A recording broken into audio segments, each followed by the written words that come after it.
البدع والأهواء، أهل البدع العقائدية وأهل البدع السياسية. نقول بيننا وبينكم السلف، بيننا وبينكم الكتب، كان فيقول البدع بيننا وبينكم.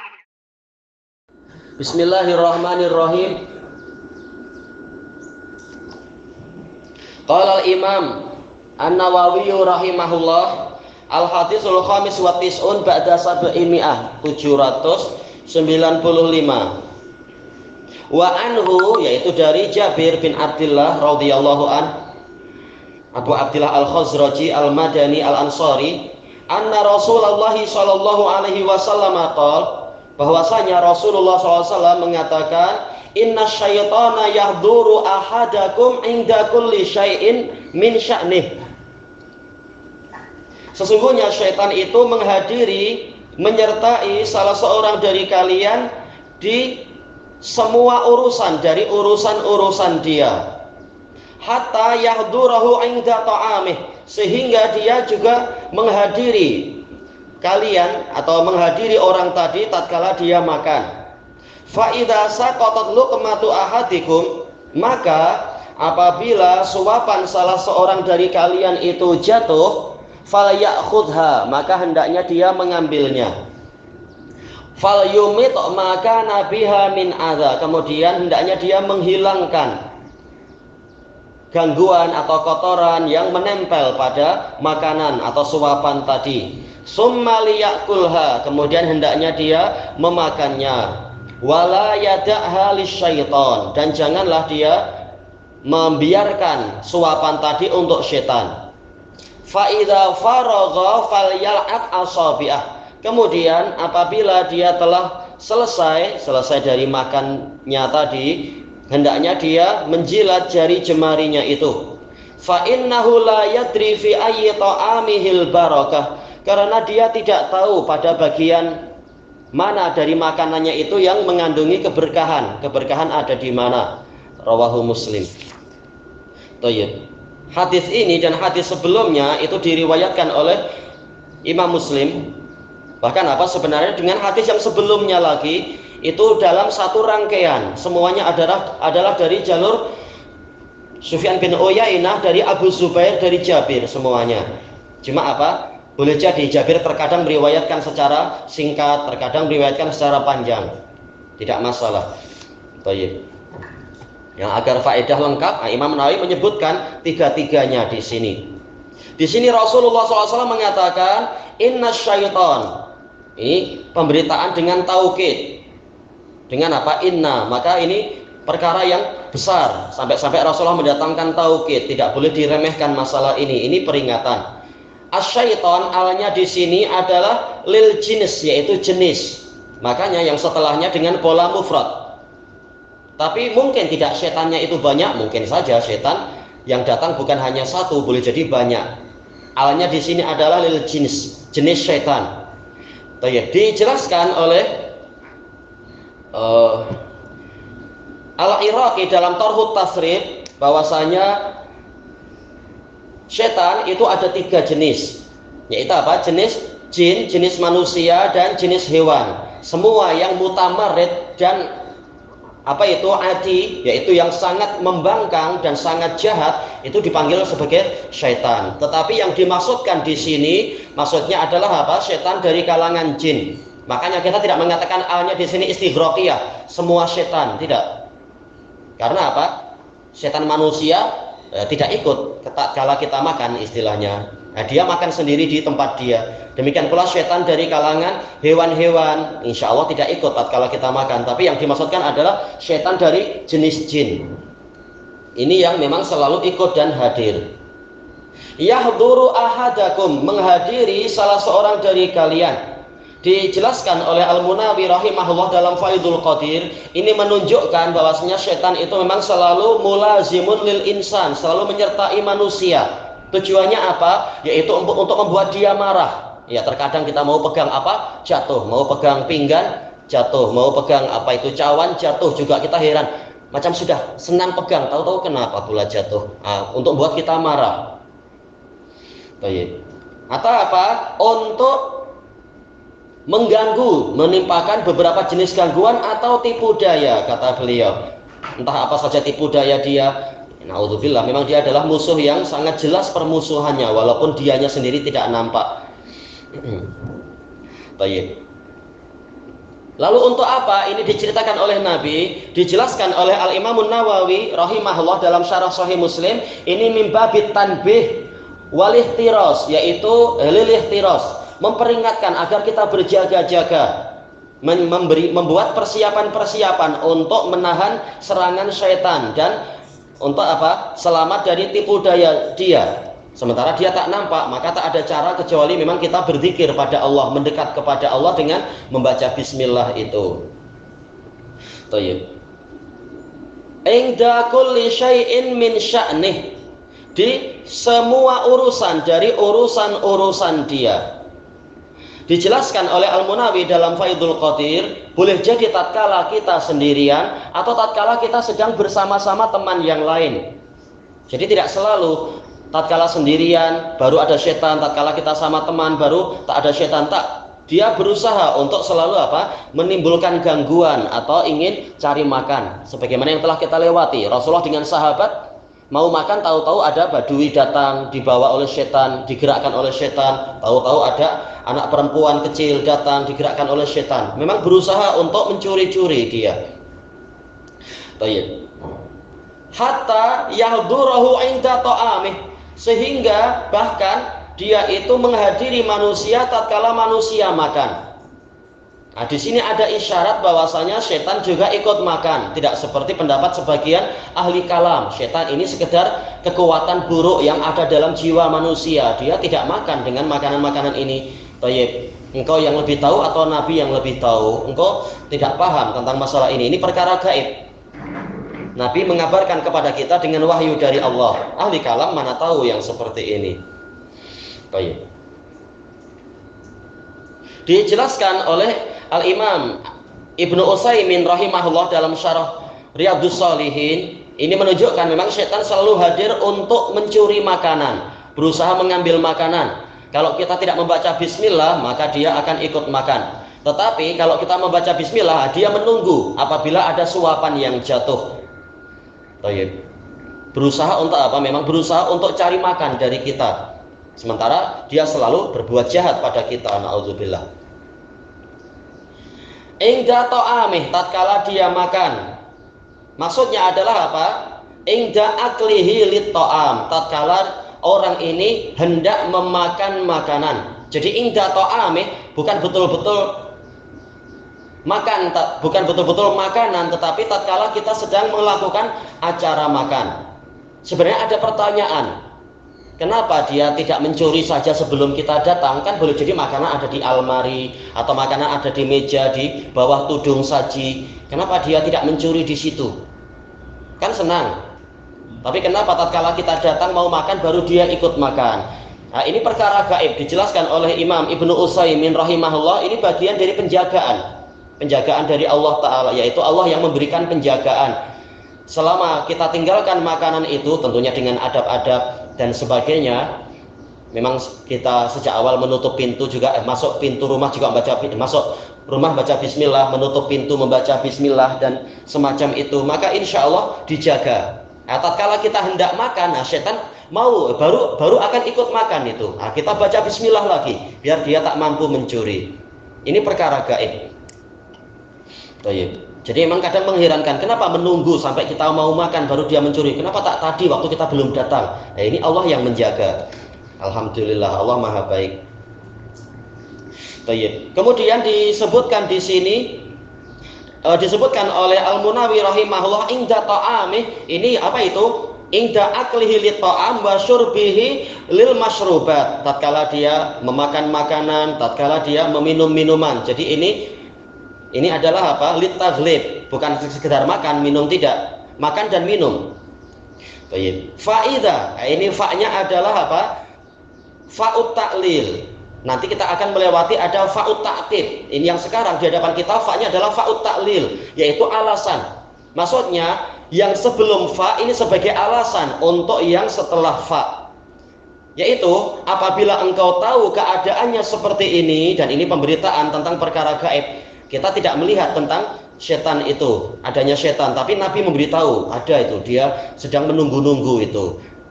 Apabila seperti itu, maka laksanakanlah hukum-hukum yang datang berikut ini. Ini menunjukkan bahwasanya al-ahkamu syar'iyyah mu'allalah. Hukum-hukum syar'iyyah itu ada alasannya. Tidaklah Nabi mendatangkan suatu perintah dan tidak pula beliau mendatangkan suatu pelarangan kecuali pasti ada hikmahnya, ada sebabnya. Bukan suka-suka hati membuat peraturan, tetapi ada sebabnya, ada alasannya. Baik. Dan ini juga menunjukkan bahwasanya Nabi SAW walaupun ucapan beliau adalah hujjah, perbuatan beliau juga hujjah, sifat-sifat keinginan beliau juga hujjah, tetapi beliau tetap mendatangkan alasan agar umat ini melaksanakan syariat itu dengan mengetahui hujjah, mengetahui alasannya. Kalau Nabi saja seperti itu, mestinya yang lebih rendah dari beliau, dari kalangan ahli ilmu, dari kalangan ahli fatwa, dari kalangan ahli qada, dari kalangan ahli taklim, mereka juga menyebutkan alasan, bukan hanya sekedar laksanakan ini. Sebabnya apa? Tak perlu tanya. Bukan begitu. Engkau tak boleh begini. Kenapa? Tak perlu tanya, ikuti aja. Ustadz lebih tahu dari engkau. Ini tak boleh seperti itu. Nabi saja menyebutkan alasan, tidak menyuruh untuk kita taklid pada orang yang tidak maksum. Nabi yang maksum saja tetap menjelaskan alasannya begini, hujahnya begini.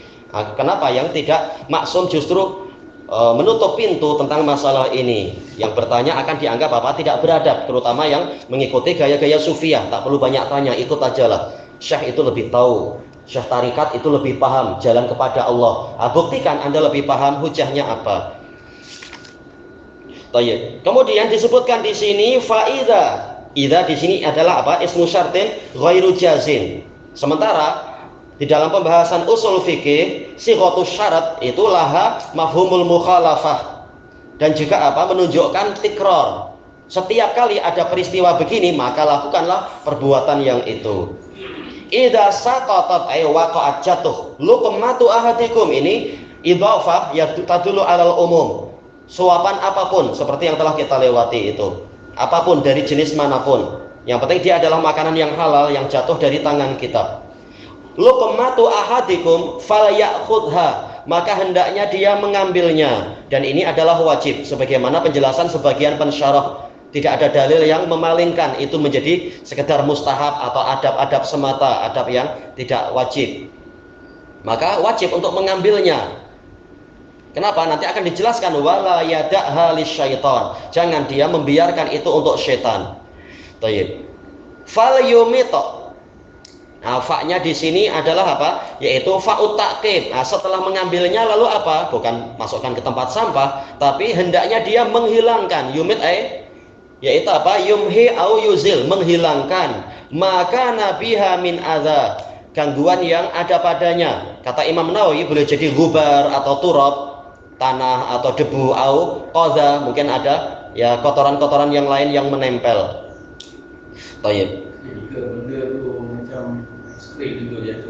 Itu fattakullah mastata'tum, semampunya. Kalau es krim begitu jatuh langsung menghilang karena sikit. Tapi kalau satu kilo iyo rugilah kita. Ambillah. Nah, tinggal yang tak mampu diambil ya biar untuk apa itu semut. Nah, semut kan tukang bersih-bersih ya, biar dia yang bersih-bersih. Tak apa. Tapi jatuh 1 kilo rugi, kita nangis kita nanti. Cari duit susah.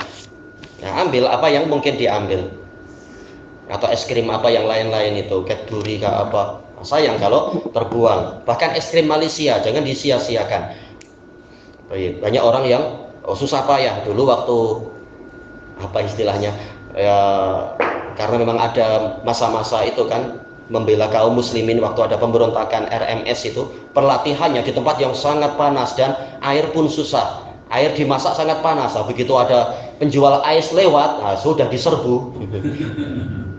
Harganya dinaikkan. Kita heran, tadi kan harganya itu, oh ya sekarang naik mas. Belum 1 hari harga sudah naik. Tahu yang menyerang ratusan orang. Nah, tidak boleh disia-siakan nikmat Allah.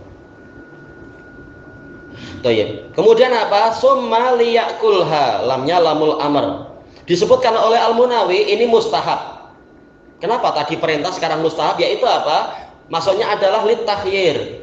kita memakannya atau apa memberikan makan ke yang lain. Yang penting wala yada'ha lisyaiton. Jadi tidak wajib untuk kita memakannya, tapi ambil, bersihkan, mungkin berikan ke kucing atau ke ayam atau ke ikan yang punya ikan hias barangkali, atau yang seperti itu, atau yang memelihara. Kalau Indonesia suka apa itu, orang-orang memelihara burung-burung yang cantik-cantik itu, nah, kita bagi makanan. Intinya jangan dibiarkan untuk setan. Tujuannya apa? Yaitu litadyiq, yaitu untuk mempersempit ruang gerak setan. Jangan kita ta'awun dengan dia, kita kasih dia makanan, memperkuat badan dia, lalu dia akan menyakiti kita. Jangan. Maka jangan biarkan untuk setan. Dan ini mimbabil baro'ah, kita berlepas diri, wal adawah, bermusuhan dengan musuh itu, musuh yang tak mau damai itu. Dan ini hukumnya adalah wajib, yaitu jangan membiarkan untuk setan. Tapi apakah wajib kita makan? Nah, tidak. Boleh kita makan, boleh kita berikan ke yang lain. Yang penting jangan untuk setan. Fa'idha, ini fa'nya ta'kid.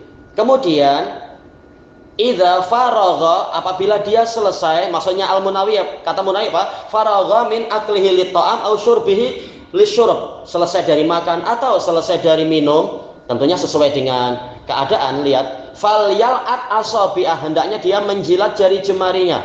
Untuk minum biasanya apa? Tangan tidak terkena air tadi atau air manis kah apa? Nah, tak perlu. Tetapi kalau memang kena, nah kita jilat juga dia.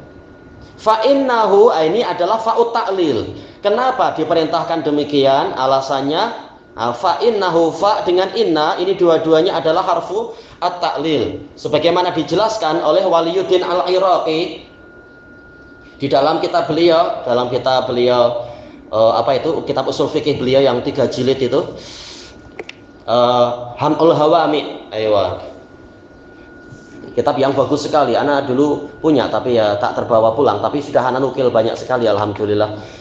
Fa ini termasuk huruf taklil. Alasan, inna juga harfu taklil. Walaupun apa? Alal khilaf, mana yang lebih kuat, fa atau inna dalam masalah illiyah, penyebutan alasan. Tapi untuk taukid memang jelas apa, inna lebih kuat. Fa innahu la yadri fi ayyi ta'amihil barakah. Karena dia tidak tahu di bagian mana dari makanannya itu yang mengandungi keberkahan. Kata Imam Nawawi, yaitu ini adalah apa? Boleh jadi di jarinya, yang tersisa di jari, atau boleh jadi yang sudah dia makan tadi, atau yang boleh jadi menempel di pinggan atau piring atau talam dia itu tadi. Nah, apabila dia tidak tahu itu, maka berarti diperintahkan untuk jangan menyia-nyiakan. Tapi apa? Ambil semuanya. Tatkala Nabi melakukan ibham bukan untuk ditinggalkan, tetapi untuk diambil semuanya. Kita tidak tahu, misalkan seorang apa itu, penjaring ikan, tak tahu sebelah sini atau sebelah sini, ya sudah ambil. Sebelah sini dijaring, sebelah sana gantian dijaring, sebelah sana lagi dijaring. Boleh jadi ada ikan yang banyak di situ, atau bahkan di semuanya. Kita untung banyak. Inilah tujuan ibham, bukan untuk ditinggalkan, tapi untuk diambil semuanya sekalian. Rawahu Muslim. Intinya di sini dijelaskan oleh para pensyarah, yaitu yang pertama tadi apa? Untuk mencari keberkahan. Kita sangat memerlukan berkah. Yang kedua adalah untuk merubah tradisi orang-orang mutrafin, orang yang suka bermewah-mewah, yang merasa apa? Malu, kenapa harus menjilat jari? Kenapa harus mengambil suapan yang jatuh? Nah, tak boleh malu dalam perkara yang benar seperti ini. Tetapi apa? Kita laksanakan sunnah Nabi demi memusuhi syaitan. Jangan karena malu-malu kita malah membantu syaitan. Makanya diriwayatkan dengan sanad yang sahih dari Ma'qil bin Yasar radhiyallahu anhu, tatkala beliau Ma'qil bin Yasar tatkala beliau sedang ada di Irak, di mana kalau tidak salah itu di pulau, di tempat di Irak. Ini hadisnya ada di Sahih Musnad punya Imam Al-Wadi'i. Tatkala beliau sedang makan, tahu-tahu ada suapan yang jatuh. Maka kemudian Ma'qil bin Yasar Al-Muzani radhiyallahu anhu, kemudian apa? Para dahakin, para pembesar di Irak, mereka mengatakan, lihat orang itu, dia punya makanan tapi masih mengambil suapan yang jatuh. Maka sebagian tabi'in mengatakan, yarhamukallah, apakah Anda tidak dengar ucapan orang-orang itu, para pembesar itu? Maka beliau mengatakan, lam akun li'ada'a sunnata Rasulullah SAW liqauli haula'il a'ajim. Saya tidak akan meninggalkan sunnah Rasulullah SAW demi ucapan orang-orang ajam itu, orang-orang non-Arab yang jahil-jahil itu istilahnya, non-Arab yang jahil. Baik, kemudian menyebutkan hadis perintah Nabi untuk apabila suapan itu jatuh, maka hendaknya dia mengambilnya, membersihkannya, kemudian memakannya dan jangan membiarkan untuk setan. Dan hadisnya sahih. Baik, bilahuna wallahu a'lam. Just mana setan tu makan? Adakah jangan habis? Ini perkara gaib, memang perkara gaib. Dohirnya masih ada, tetapi ternyata sebenarnya berkahnya sudah hilang, boleh jadi. Seperti masalah terkait dengan tulang, yang mana Rasulullah SAW setiap tulang yang disebut nama Allah itu kalau jatuh ke tanah maka itu menjadi makanannya saudara kita dari kalangan jin, saudara kita dari kalangan muslim jin. Kata Rasulullah SAW dalam riwayat Qatadah itu taqa'u fi aidikum aw farama yakunu minal laham. Begitu tulang itu jatuh ke tangan kalian wahai jin, dia akan menjadi penuh daging. Padahal kita lihat tinggal tulang aja. Tetapi di dimensinya jin itu penuh dengan daging. Itu memang perkara gaib memang. Nah, boleh jadi seperti itu juga, dohirnya masih ada itu ikannya atau apa, tapi sebenarnya dia sudah dihabiskan berkahnya oleh setan. Memang ini perkara gaib. Wallahu a'lam.